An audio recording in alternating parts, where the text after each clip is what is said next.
بسم الله الرحمن الرحيم تبارك الذي بيده الملك وهو على كل شيء قدير الذي خلق الموت والحياة ليبلوكم أيكم أحسن عملا وهو العزيز الغفور الذي خلق 7 سماوات طباقا ما ترى في خلق الرحمن من تفاوت فارجع البصر هل ترى من فطور ثم ارجع البصر كرتين ينقلب إليك البصر خاسئا وهو حسير ولقد زينا السماء الدنيا بمصابيح وجعلناها رجوما للشياطين وأعتدنا لهم عذاب السعير وللذين كفروا بربهم عذاب جهنم وبئس المصير إذا ألقوا فيها سمعوا لها شهيقا وهي تفور تكاد تميز من الغيظ كلما ألقي فيها فوج سألهم خزنتها ألم يأتكم نذير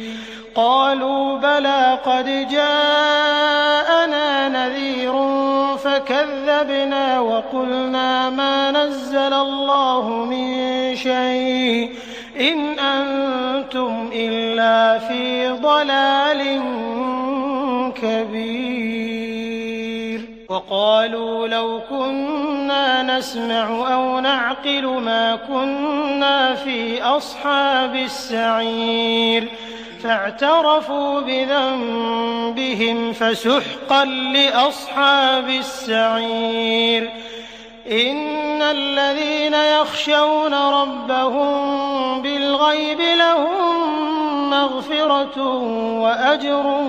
كبير وأسروا قولكم أو اجهروا به إنه عليم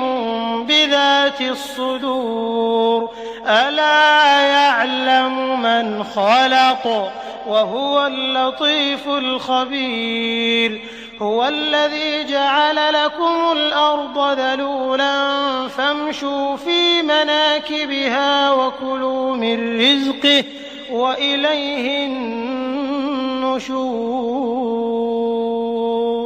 أأمنتم من في السماء أن يخسف بكم الأرض فإذا هي تمور أم أمنتم من في السماء أن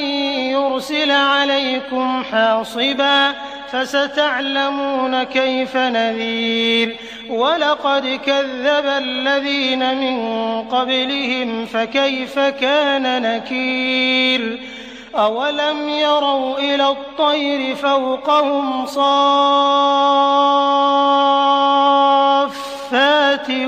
ويقبضن ما يمسكهن إلا الرحمن إنه بكل شيء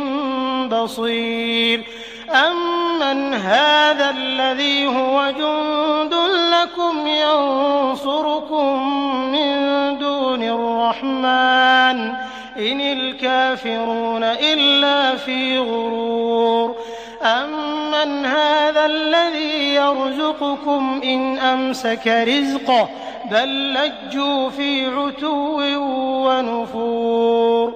أفمن يمشي مكبا على وجهه أهدى أمن يمشي سويا على صراط مستقيم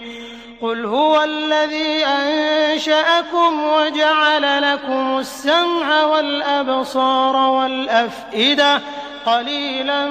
ما تشكرون قل هو الذي ذرأكم في الأرض وإليه تحشرون ويقولون متى هذا الوعد إن كنتم صادقين قل إنما العلم عند الله وإنما أنا نذير مبين فلما رأوه زلفة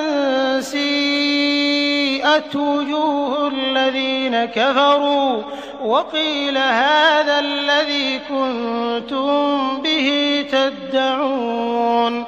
قل أرأيتم إن أهلكني الله ومن معي أو